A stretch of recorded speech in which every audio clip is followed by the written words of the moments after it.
Every family seems to have their own set of unique, yet universal problems.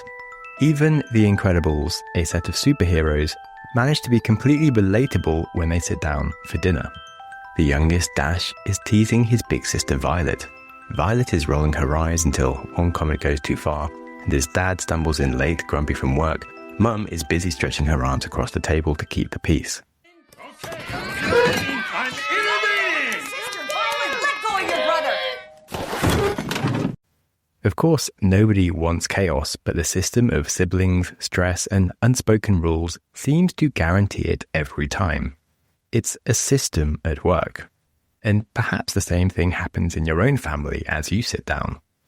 Now, let us rewind 2,000 years to another dinner table, the Last Supper, a group of friends breaking bread together, but under the surface there are feedback loops of loyalty, fear, and betrayal. One person's choice, Judas's loss of faith, has rippled outwards. It goes beyond just shaking their friendship and dinner conversation and impacts the course of history, religion, and the fate of entire civilizations. We've covered some very different dinner tables, but the same truth holds. When people come together, they create systems producing outcomes that no one planned, from amusing accidents to catastrophic, and sometimes world-changing. And that is the heart of systems thinking, learning to see the invisible patterns shaping our lives, from interactions around the dinner table all the way to the destiny of societies and the world.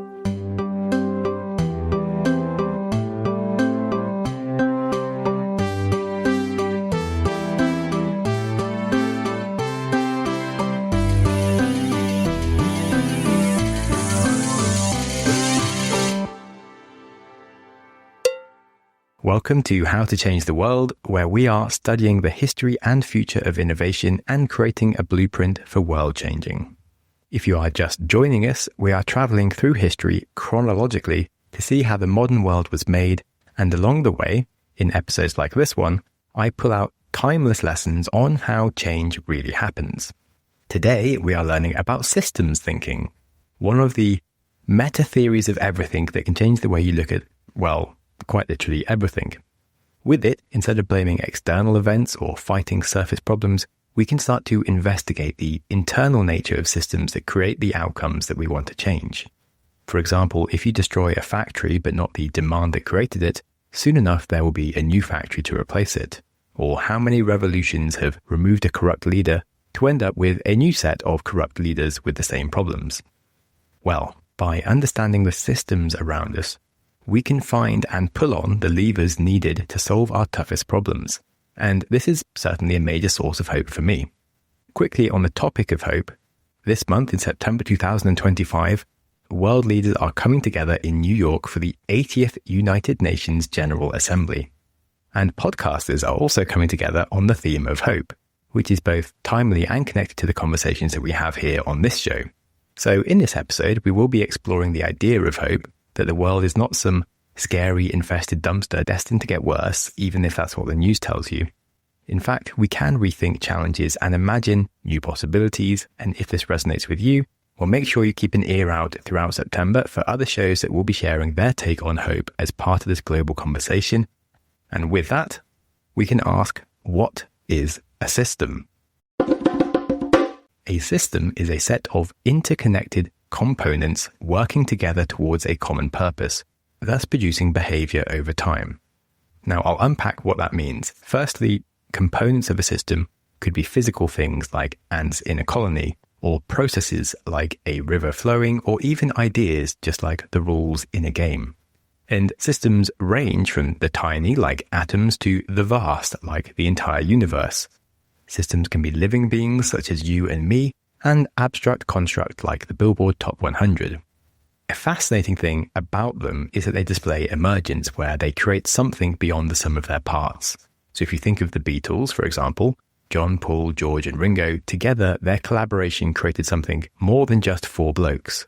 This band, or system for making music, went on to change other systems in the world, such as culture and fashion. They think your haircuts are un-American. Well, it was very observant of them, because we aren't American, actually. True, that. True. They even went on to change the global opinions of men from Liverpool. Have you ever been this crazy about any other entertainer? No, and that's what's so amazing. We don't know why we're like this. Now, before we get carried away with Beatles trivia or thinking that everything is a system, we'll find that something like a pile of bricks or a shopping list is not a system and is just a static collection. They don't actively change or respond as a group when something is altered. So if you remove some sand from a pile, it doesn't change its behavior, whereas a system, on the other hand, is reactive. They will respond to changes in their parts. So if you remove a Beatle from the band, if you change the temperature on a thermostat, or if you stop the moon orbiting the Earth, well, everything else left in that system will start to behave differently. John, there's a rumour in the news of the Beatles paper that you might be leaving the group. Rubbish. I'm Absolutely. contracted. Been trying to get out for years. It's important to realise that systems are all around us, from the ecosystems in nature and the economies of our countries to the cells and organs of our bodies. When we see the world as systems, that helps us understand the invisible patterns that do shape everything that we experience. I find it slightly ironic that the conspiracy theorist who says, "It's all the system, man," is actually right, but perhaps not for the reasons they think. We are not surrounded by hidden forces guided by the evil hand of someone who seems to have it in for us, but we are surrounded by hidden forces that most of us simply don't bother to put our big brain pants on and get to the bottom of.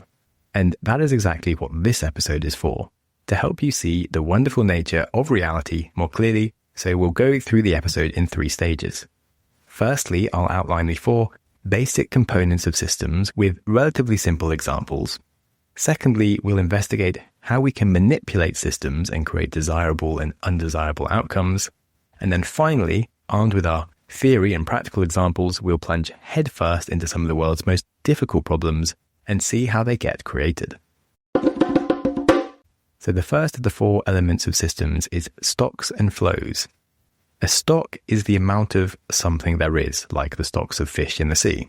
But it could also be the volume of water in a reservoir or the amount of money in your bank account. They are things that go up and down over time in response to changes. Picture yourself stepping on the scales after a holiday. The number staring back at you isn't just yesterday's pizza, it's the accumulated memory of every meal, every walk, every late night snack over weeks or months, and your total body mass is actually what we call a stock. Weight changes slowly because our bodies have inertia. Flows, like the calories in and the energy out, move quite fast, but the total stock of your body mass takes time to adjust. Thus, it's impossible to gain or lose 10 pounds overnight. That might feel frustrating when you're trying to lose weight, but it's also a blessing, because imagine gaining 10 pounds after eating just 1 cheesecake. So stocks don't just keep us steady. In fact, they provide the stability we need for society to exist. Some take years to change, like the water in glaciers or the global population. Other stocks change almost instantly, such as the contents of the home feed on a social media app. Of course, being humans, we often find ourselves trying to control different levels of things around us, such as wondering whether to have another cup of coffee to maintain the optimum stock of caffeine levels in your blood. Well, this leads us to the topic of feedback loops. Do you ever feel the urge to keep your house warm over winter, but not too warm? Well, you might have a thermostat.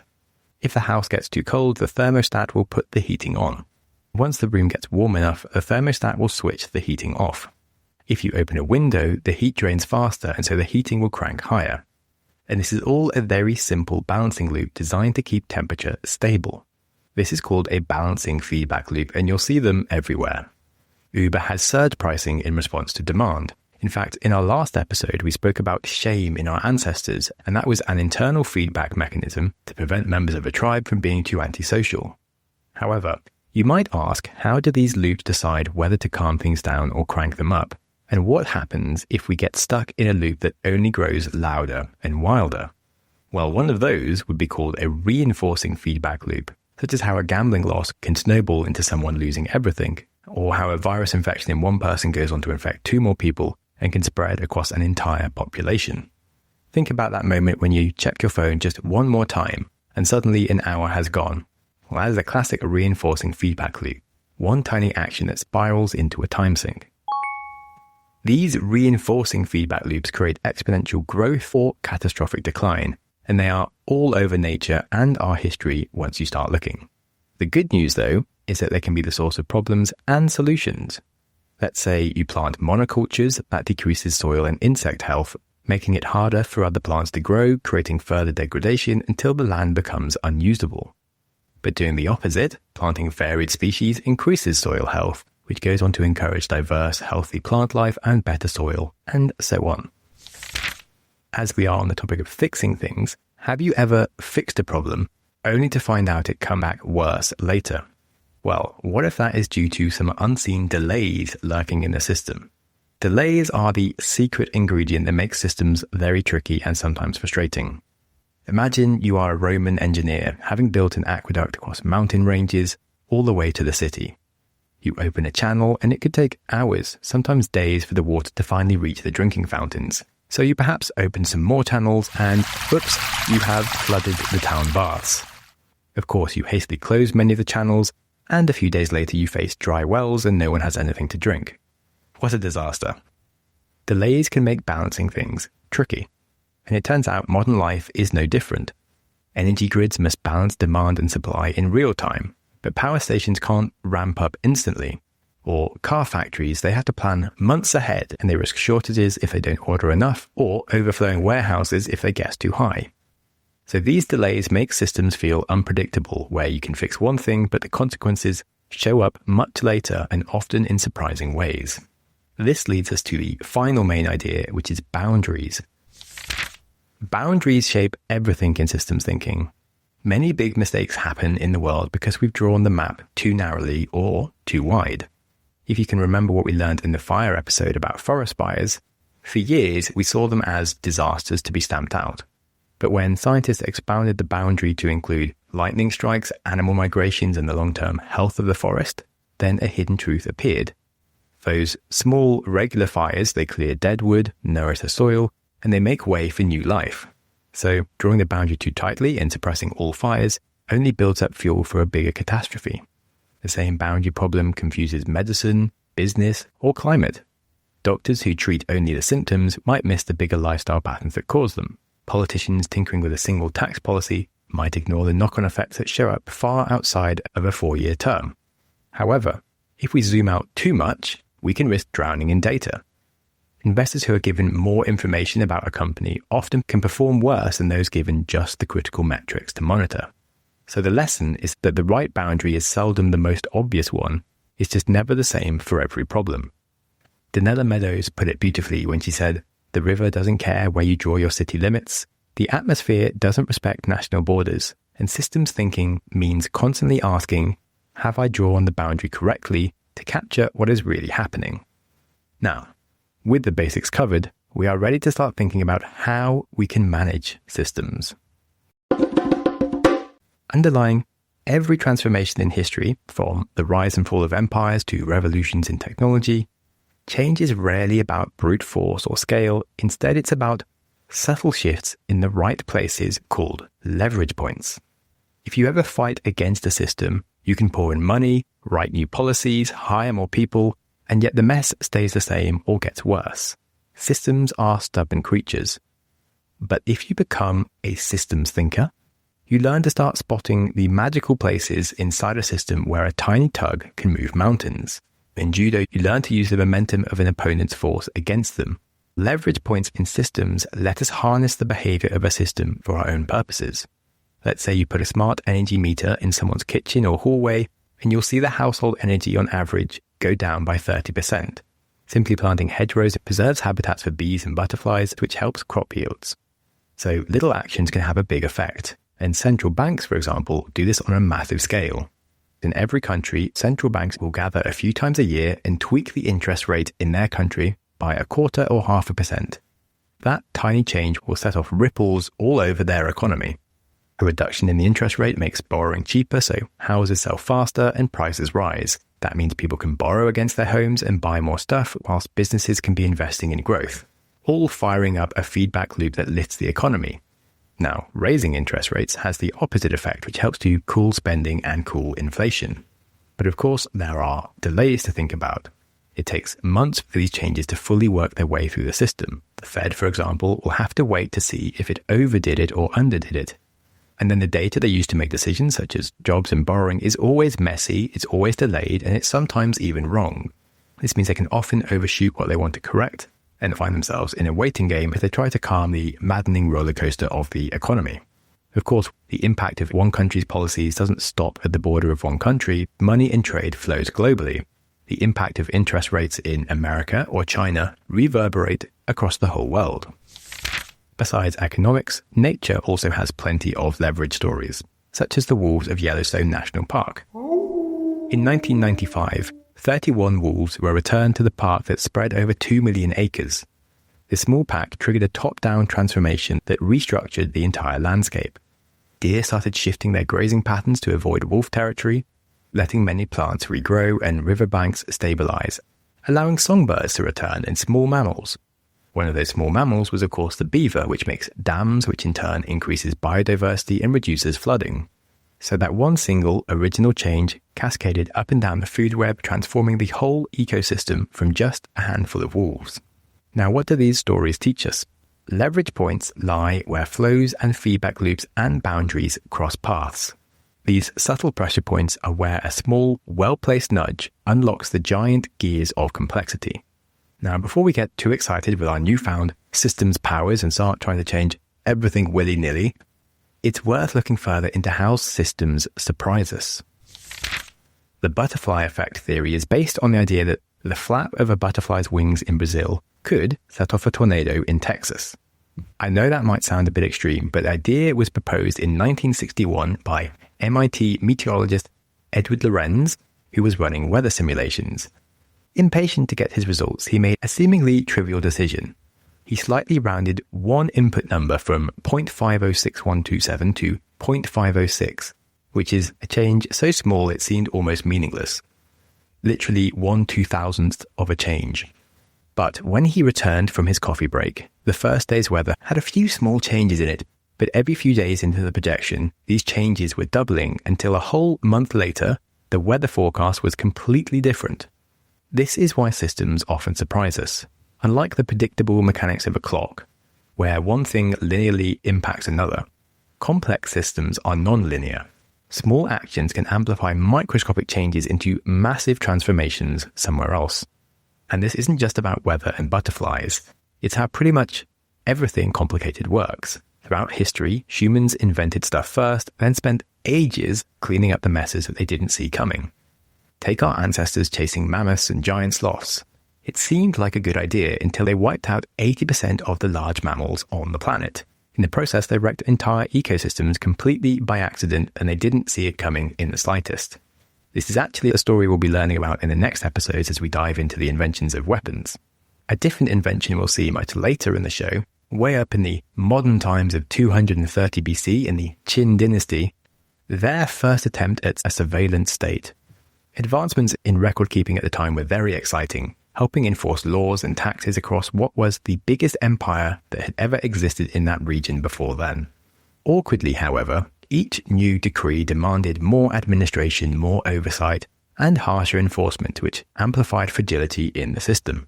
Citizens grew resentful, officials became overwhelmed, and the empire collapsed after just 14 years.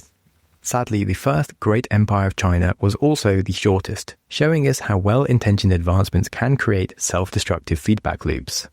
Today, we're witnessing this pattern with our latest inventions. Social media platforms and smartphones were created to connect people and democratize information. Instead, years later, we are beginning to see how they fragment attention, impact our mental health, and supercharge extremism and make truth itself even more elusive. They weren't intentionally designed for this, but within their own system that use leverage points to optimize for engagement, these issues happen to be the long-term unexpected outputs. Something we will see time and again is how innovations grow into forces that reshape society in ways their inventors could hardly imagine. The butterfly effect is thus an invitation to humility. Systems thinking offers tools, but never guarantees. The future isn't just shaped by grand strategies, but by the reverberance of small, sometimes unnoticed choices.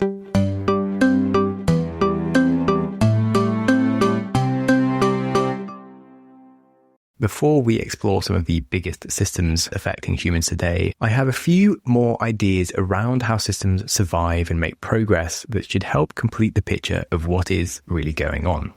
Whether you think of cells or cities, systems share a deep pattern that underpins both survival and progress. The first secret of enduring systems is resilience and the ability to bounce back from disruption. Even if I look at my own body, it's easy to spot. A cut on my finger will heal and slowly vanish. A grievous dose of man flu will eventually be fought off, and even my various broken bones have all reset.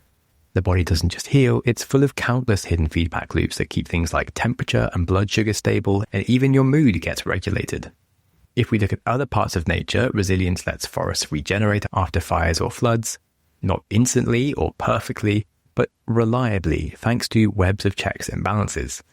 And history shows us what happens when this resilience is stripped away. I've already mentioned that intensive farming can push land past its ability to recover. Well, after the invention of the automobile and tractors, land across America was intensively farmed and quickly destabilized and lost its resilience to drought, leading to the American Dust Bowl of the 1930s, where over 100 million acres of land became a giant wasteland spreading over 5 different states of America. Meanwhile, the stock market crashed in 1929, in some part due to the job displacement by technology, and of course leveraged over-speculation, pushing banks past their resilience points, which triggered bank failures across the country. Of course, there were other systems at play across the entire world, but the Great Depression of America that lasted an entire decade is a striking representation of the convergence between different systems in technology, economics, global politics, and nature having amplifying effects on each other to create what became the worst economic disaster of American history. If you've never heard of the American Dust Bowl, it's worth looking at a photo because it does look like something out of a sci-fi film like Mad Max or Dune. Although it must have been scary at the time and very hard to live through, it didn't last forever. Which brings us to the idea of self-organization. Complex systems really astonish us with their emergent order.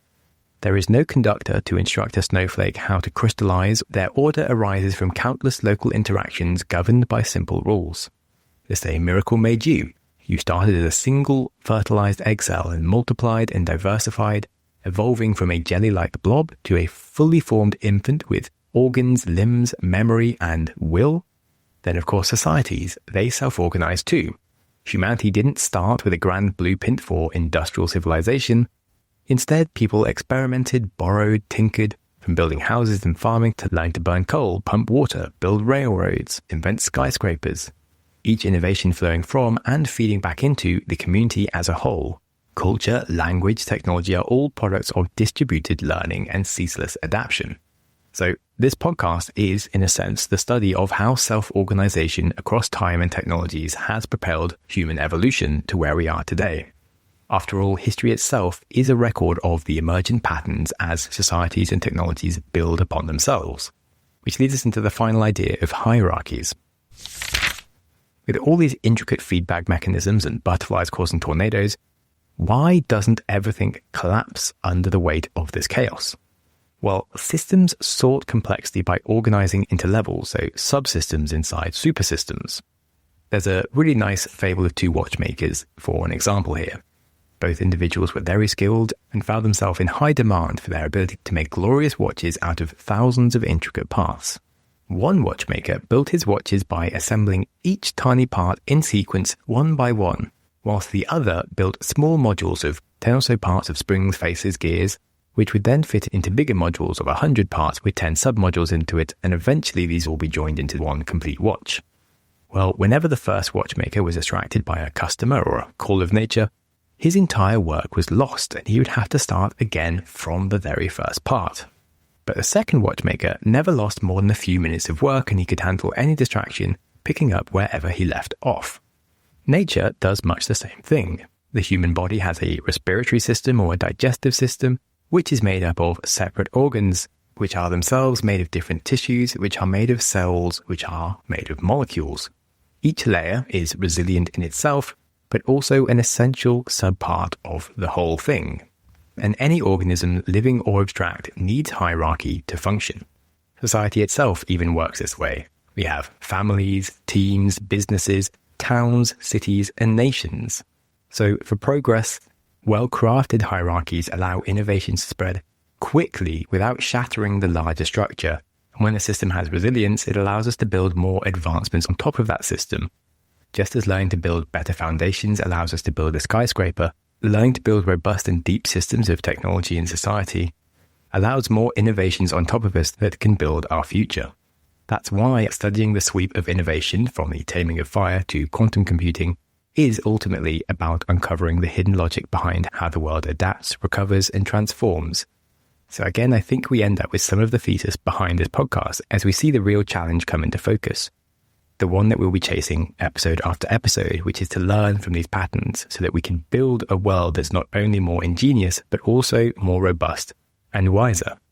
After all, if history is the story of human systems, then systems thinking is our best map for how to truly and sustainably change the world. Now, looking forwards from problems of today, systems fool us as presenting themselves as a series of events. Daily news and ordinary conversation is full of specific events. A team wins, a river floods, a business booms. These events are all outputs, moment by moment, from the black box of a system.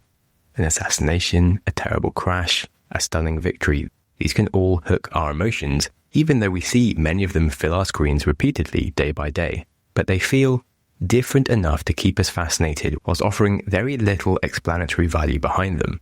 If you want to understand the news, you have to research far beyond a recent event and its accompanying simple explanation to understand the underlying structures that create these problems. Knowing that, of course, we can look at the problems of today a little differently. Consider how we measure national success. In the 2000s, Hungary's GDP grew steadily, suggesting economic health and progress. Yet surveys revealed Hungarians felt less happy than before, overwhelmed by rising living costs and political instability, even as the official numbers kept climbing.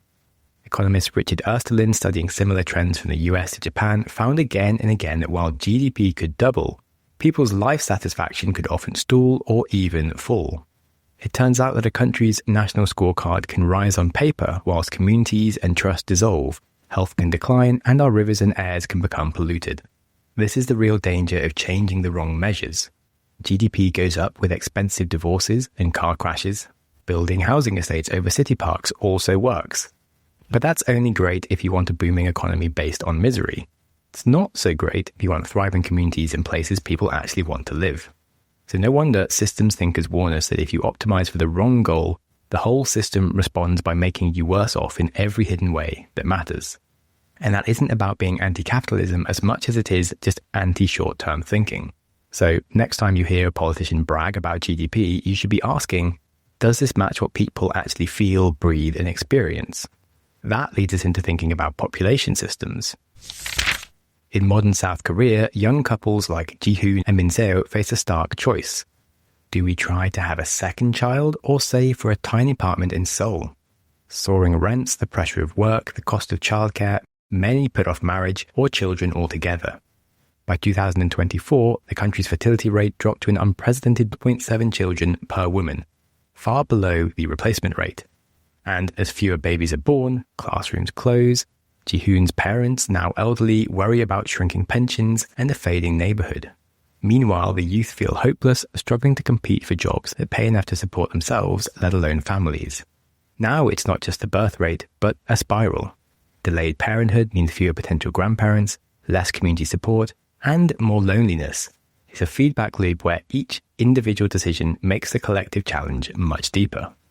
Over history, the human population has always grown with abundance. But today we're experiencing a new form of poverty that isn't about food availability. Over the last century, leaders were fighting to limit fertility with worries about famine, and China even implementing their one-child rule. Whereas now on the other side of this, with fertility plummeting across the world, we face new systems challenges that call for societal level fixes. And against this backdrop, we have our political systems, designed to be the control input to keep other systems healthy. They are also voted for by the public who haven't always thought long term. A simple example was that in response to the inflation of 2024, every single democratic election across the world kicked out their incumbent party for a new party, even though both the current and the new party had no control over this global event that transcends nations' borders and election cycles. Now, the great system, inflation, aging populations, global supply chains, memified social media frenzies, these are more complicated than any one person could steer. Yet, politicians promise simple solutions like tax the rich or remove the immigrants. And these simple slogans are like selling someone a car that only turns left. Systems laugh at simplicity. If you come in with a one-size-fits-all policy against a system that will spring 5 new problems back at us, that just creates policy whack-a-mole and lurching from one political party to another. We can perhaps remember the Qin dynasty here. Their attempt to control complexity through ever more detailed record-keeping and bureaucratic oversight eventually collapsed under its own weight. Today, with our non-stop news cycle that doesn't teach us anything, media feeds and opinion ecosystems are creating a new overload that is pushing the system past its limits.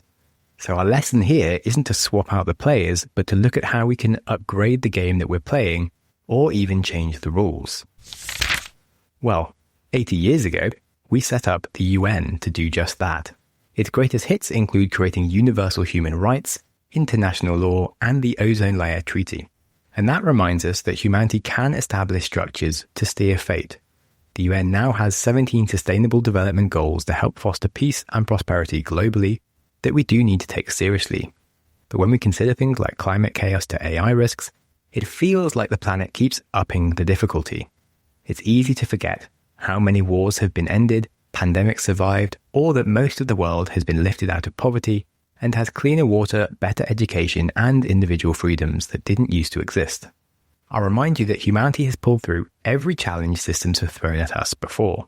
Sometimes, things do get worse before they get better, like World War II, which then sparked the creation of the UN in the first place. It's interesting to remember that that was an entire human lifetime ago, and we might have forgotten these lessons and be at risk of a new low point in a cycle. As Peter Senge says, that today's problems come from yesterday's solutions. Our rising house prices that created economic stability are now a source of strain for new families. Our democracies that brought us together are now dividing us more than ever. Our schools and exam systems that educated the world now limit creativity by teaching us that facts are obvious and well known as opposed to being hidden by a confusing process of discovery. The hope, of course, is that in moments of greatest danger, our species might remember its shared fate, and perhaps we can act with more wisdom to transcend these great challenges ahead. Here is the secret sauce.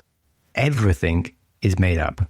Politics, money, nations, they are all operating systems designed by people, for people, and they are rewritten every era to meet the problems of their day.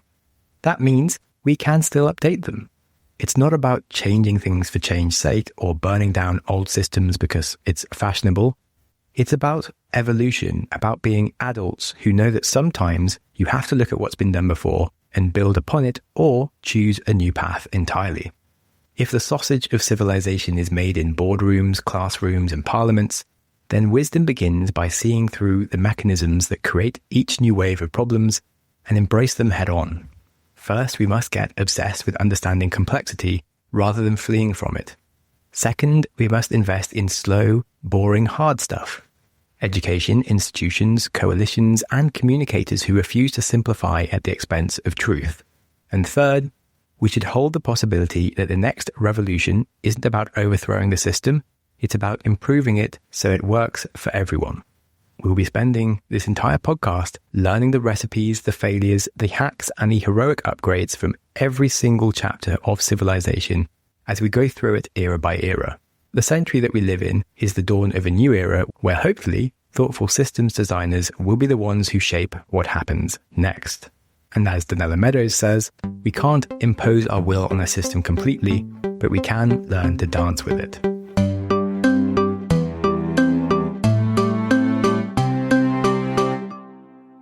Okay, that was a big picture episode for sure, and I would have liked the time to address maybe one topic head on by following down all the different levers and tweaks that we could try.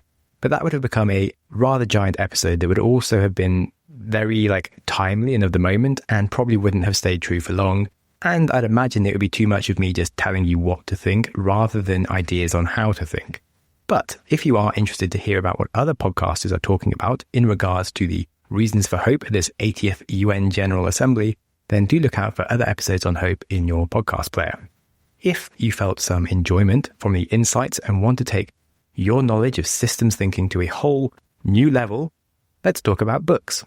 I can highly recommend Donella Meadows' book, Thinking in Systems, a primer.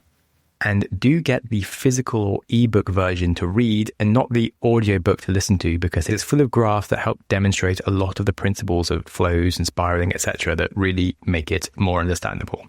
Another book called Systems Thinking Made Simple by Derek and Laura Cabrera has some good ways of looking at systems of world hunger, climate change, and institutional breakdown that you might also enjoy. Then, if you want to look more widely, rather than just theoretical about systems thinking, then Ray Dalio's books on the changing world order and how countries go broke are brilliant examples of systems thinking applied across history and economic cycles. And Nassim Nicholas Taleb's book, Anti-Fragile, is also a masterclass on not just building resilience, but strength in a system. The last thing to think about when it comes to reading, Carl Sagan once said that we live in a society exquisitely dependent on science and technology, in which hardly anyone knows anything about science and technology. So honestly, reading anything geeky on either would probably be good for you. After all, learning how rockets or charities work, attachment theory or string theory, that would all make you more aware of the systems around you. Okay, in the premium extra episode to accompany this one, I will go further into specific issues and ideas to role-play how systems thinking could help. And also, for anyone who's heard about stocks and flows and immediately thought about the stock to flow model for pricing Bitcoin, well, I will discuss that there as well. But before you get too excited, that still isn't launched yet, but I'm hoping to get it launched this month. And we do now have a website at changetheworldpod.com, where I'll start leaving a few more resources where you can also fill in the form to contact me. That's changetheworldpod.com. And lastly, a shout out to Alex Den and some lovely man called Andreas, who fact-checked me on some of the last episodes, which I have been able to update. And feedback is really very, very welcome and appreciated, as I don't have a team to help me. You can, of course, help by subscribing to the show, telling everyone you know to listen to it before they get obliterated by the systems they're unaware of. And if you're feeling very, very kind, you can help me leverage the podcast ecosystem by leaving a good review. As we go forwards, it's worth remembering that complex systems aren't personal failings or single villains. They are patterns produced by systems doing what they do. Yes, it's all just the system, man. But that doesn't mean that nothing can be done about it. It means that we can literally solve anything by designing for long-term outcomes with vision, patience, and open-minded optimism for the greater systems all around us. As William Blake said, "To see a world in a grain of sand and a heaven in a wildflower. Hold infinity in the palm of your hand and eternity in an hour." It's a wonderful time to be alive, so enjoy the beauty of everything in its wonderful complexity.